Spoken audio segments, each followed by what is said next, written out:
पहलगाम आतंकी हमले के पीछे जो हैंडलर था उसी का नाम इसी आतंकी हमले के पीछे भी आ रहा है। देखिए, स्वाभाविक तौर पर जो सूत्र हमें बता रहे हैं कि इसमें भी साजिश जट के होने की संभावना तकरीबन अब जम्मू कश्मीर पुलिस और इंटेलिजेंसीज कंफर्म कर रही हैं। कारण ये है कि साजिश भट्ट ही वो हैंडलर है जो कि इस तरह के आतंकी हमले करता है। 2023-24 में जो सिविलियन किलिंग्स, टारगेटेड किलिंग्स का दौर शुरू हुआ था, उसके पीछे भी साजिश जट था। और उसके बाद पहलगाम आतंकी हमले में जब पहली चार्जशीट 15 दिसंबर 2025 को राष्ट्रीय जांच एजेंसी ने जम्मू के एनआईए कोर्ट में दाखिल की थी, तो सबसे पहले अपराधियों की लिस्ट में नाम जो है वो साजिश जट का था। उसके बाद 3 आतंकी थे जो ऑपरेशन महादेव में मारे गए थे और फिर 2 लोग थे जो कि गिरफ्तार हुए थे।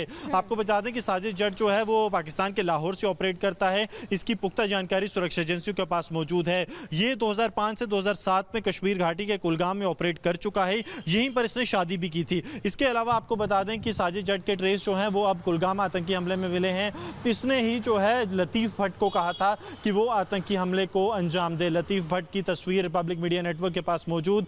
कुलगाम में एफआईआर नंबर 12 इसी साल दर्ज की गई थी। लतीफ़ भट्ट जब घर से भागा था और उसने आतंकी संगठन लश्कर तोयबा ज़कीर गनई के साथ ज्वाइन कर लिया था। ज़कीर गनई ने ही उसे प्रभावित किया था आतंकी संगठन ज्वाइन करने के लिए। ज़ाकिर गनई वही आतंकी है जो इसी पिछले महीने के 8 जुलाई को जो है वो मार गिराया गया था शोपियां एनकाउंटर में, लेकिन लतीफ़ भट्ट वहां से भागने में सफल रहा था।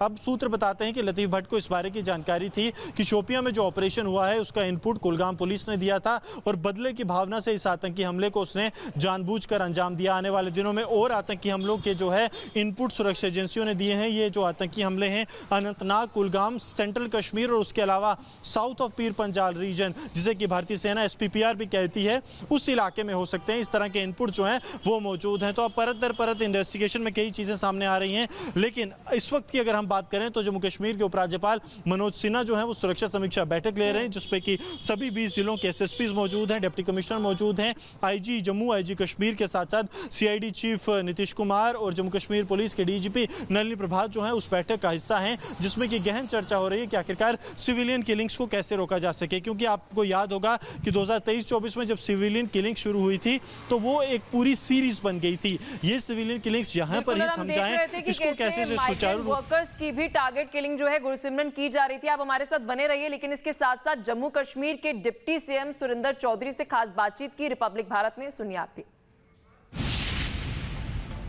सर, अटैक हुआ, 2 कुलगाम में जो हैं नॉन लोकल्स मारे गए हैं। सुरक्षा अमरनाथ यात्रा के दौरान दोनों जो हैं बाहरी थे।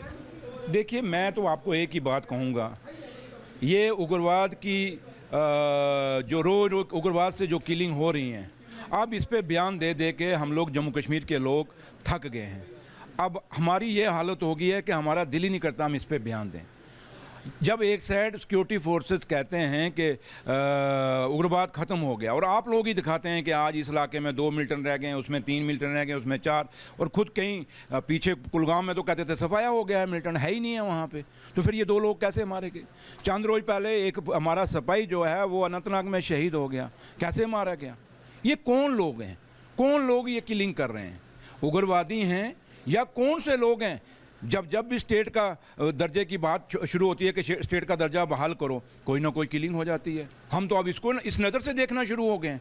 और मैं होम मिनिस्टर साहब से और प्राइम मिनिस्टर साहब से रिक्वेस्ट करूंगा, आप जम्मू कश्मीर में एक हाई लेवल इंक्वायरी करिए इन मुद्दों पे कि ये किलिंग कैसे हो रही हैं, क्यों हो रही हैं। एक साइड जब सिक्योरिटी फोर्सेस कह रही हैं कि हालात ठीक हैं, और जब दूसरी साइड, अब तो यहाँ जम्मू कश्मीर में यूटी है, अब तो स्टेट है नहीं, अब तो सीधी सेंटर के हवाले सिक्योरिटी।